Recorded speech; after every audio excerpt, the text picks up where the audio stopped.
धन केवल कठिन परिश्रम से नहीं आता, बल्कि यह जागरूकता की उपज है। लाखों लोग हर दिन कठिन परिश्रम करते हैं, फिर भी अपनी जिंदगी के अंत तक आर्थिक अभाव में रहते हैं। क्यों?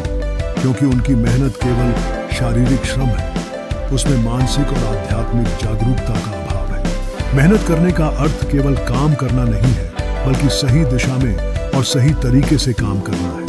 बिना जागरूकता की मेहनत कभी कभी गुलामी बन जाती है। यदि हम यह नहीं समझते कि हमें क्यों और किसके लिए काम करना है, तो हमारा प्रयास बर्बाद होता है। यह समझना जरूरी है कि हमारी मेहनत को किस दिशा में लगाना है। बुद्धि जब सही दिशा देती है, तब वह मेहनत हमारी विशेषता बन जाती है और हमें धन की ओर ले जाती है। सच्ची चेतना हमें स्पष्टता देती है। जब हम अपनी सोच को जागरूक करते हैं, तब हम अपने आसपास की संभावनाओं को पहचानते हैं। साहस हमें नई चुनौतियों का सामना करने की प्रेरणा देता है और रचनात्मकता हमारे विचारों को नया रूप देती है। यही वजह है कि धन वहां रहता है जहां स्पष्ट दृष्टिकोण और साहसिकी विधि होती है।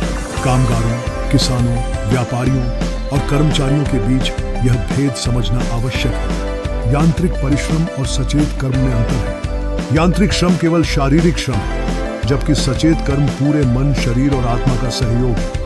यह हमें हमारे लक्ष्यों के करीब ले जाता है और हमारी मेहनत को अर्थपूर्ण बनाता है। गरीबी को पुण्य और धन को पाप मानने का समय समाप्त हो चुका है। सच्ची आध्यात्मिकता में स्वतंत्रता है, आनंद है और प्रचुरता है। ये सभी गुण हमारी जिंदगी में धन के रूप में परिणत होते हैं। और जब हम जागरूक होते हैं, तब हमें ये सभी गुण अपने जीवन में देखने को मिलते हैं।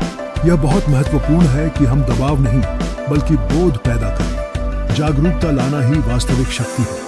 जब हमारी चेतना जागती है, तब मेहनत में सहजता आती है और धन अपने आप हमारे पास आने लगता है।